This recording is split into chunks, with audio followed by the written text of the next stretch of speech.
ہر نقطۂ نظر سے مجاہد ملت ہمیں کامل نظر آتے ہیں۔ ممبئی کے اسماعیلیہ ہسپتال میں مجاہد ملت زیر علاج ہیں، زندگی کا آخری لمحہ ہے۔ ان کے چہیتے خلیفہ، ان کے پیارے شاگرد حضرت مولانا عبدالرب صاحب حبیبی اپنے پیر و مرشد مخدوم اڑیسہ حضور مجاہد ملت کی بارگاہ میں عرض کرنے لگتے ہیں، حضرت طبیعت آپ کی بگڑ رہی ہے، آپ بیماری میں مبتلا ہوئے جا رہے ہیں۔ آپ نے تو یہ لکھ دیا ہے کہیں بھی میں رہوں گا مگر میرا جنازہ دھام نگر پہنچے گا، میری لاش دھام نگر پہنچے گی، میری وہی آخری آرام گاہ ہوگی۔ اب تو لگتا ہے کہ بمبئی میں آپ انتقال کر جائیے گا۔ پھر جب بمبئی میں آپ انتقال کر جائیں گے، آپ کے مبارک جنازے کو اڑیسہ پہنچانے میں بڑی زحمت ہوگی۔ حضرت کتاب پڑھاتے پڑھاتے آپ نے یہ بھی تو تعلیم دی ہے کہ مردے کو جب نہلایا جائے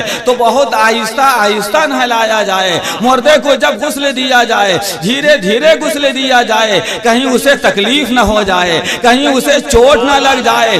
اے میرے آقا، جب مردہ تابوت میں ہوتا ہے، لحد میں ہوتا ہے، وہاں نہلانے والے کو آپ یہ بتاتے ہیں کہ کہیں اسے تکلیف نہ ہو، آہستہ نہلانا، کہیں اسے چوٹ نہ لگ جائے، آہستہ اسے غسل دینا۔ اور آپ بمبئی سے جب اڑیسہ چلیں گے تو بڑے جھٹکے لگ جائیں گے، بڑی تکلیف ہوگی، کبھی ہوائی جہاز کا جھٹکا لگے گا، کبھی لاری کا جھٹکا لگے گا، کبھی ٹرک کا جھٹکا لگے گا، کبھی تابوت کا جھٹکا لگے گا۔ اسی لیے خیر اسی میں ہے حضور مجاہد ملت، جلدی سے جلدی بمبئی سے اڑیسہ چلیے، دھام نگر چلیے، کہیں آپ کو زیادہ سے زیادہ جھٹکا نہ لگنے پائے۔ حضور مجاہد ملت نے مسکرا کے ارشاد فرمایا، عبدالرب جو جھٹکے میں نہ جائے اسے جھٹکا کیا لگے۔ زور سے بولیے، زور سے زور۔ نعرہ تکبیر، نعرہ رسالت، فیضان حضور مجاہد ملت، نعرہ تکبیر۔ عبدالرب جو جھٹکے میں نہ جائے اسے جھٹکا کیا لگے۔ مولانا عبدالرب لکھتے ہیں، حضرت کی یہ بات کچھ سمجھ میں آئی، کچھ سمجھ میں نہیں آئی، البتہ میں خاموش ہو گیا۔ کچھ دن کے بعد حضور مجاہد ملت کا انتقال ہو گیا اور آپ کا مبارک جنازہ ایک تابوت میں بند کر دیا گیا۔ وہ تابوت آج بھی دھام نگر شریف میں موجود ہے۔ آپ نے دیکھا ہوگا وہ تابوت لکڑی کی ہے مگر سینے سے لے کے سر تک اس میں شیشہ لگا ہوا تھا کہ تابوت کے اندر ہے یا نہیں ہے کوئی چیز وہ نظر آ جائے گی۔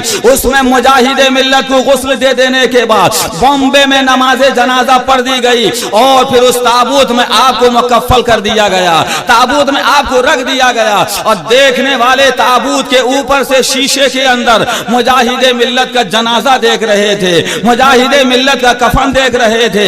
اور اس کے بعد آپ کی تابوت کو ہوائی جہاز میں لایا گیا، کلکتہ میں اتارا گیا، پھر کلکتہ سے ٹرک کے ذریعہ سے بھدرک، پھر بھدرک سے ٹرک کے ذریعہ سے دھام نگر آیا۔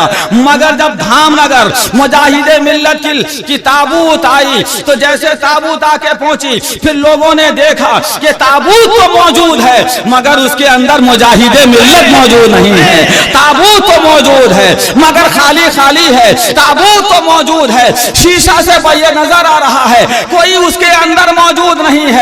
ایک شخص نے کہا کہاں مجاہد ملت، دوسرے نے کہا کہاں مجاہد ملت، تیسرے نے کہا کہاں مجاہد ملت، ابھی پانچواں کہتا کہاں مجاہد ملت، چھٹے نے کہا یہاں مجاہد ملت۔ اب مجاہد ملت ہیں، یعنی مجاہد ملت نہ تھے، تھوڑی دیر کے بعد موجود اس میں ہو گئے ہیں۔ مولانا عبدالرب کہتے ہیں تب مجھے مجاہد ملت کا جملہ یاد آیا، عبدالرب جو جھٹکے میں نہ جائے اسے جھٹکا کیا لگے۔ یعنی عبدالرب میں تو جاؤں گا تابوت میں، تم سمجھ رہے ہو ہوائی جہاز میں جاؤں گا، تم نے دیکھ لیا نا ہوائی جہاز میں میری تابوت گئی ہے، حبیب الرحمان نہیں گیا۔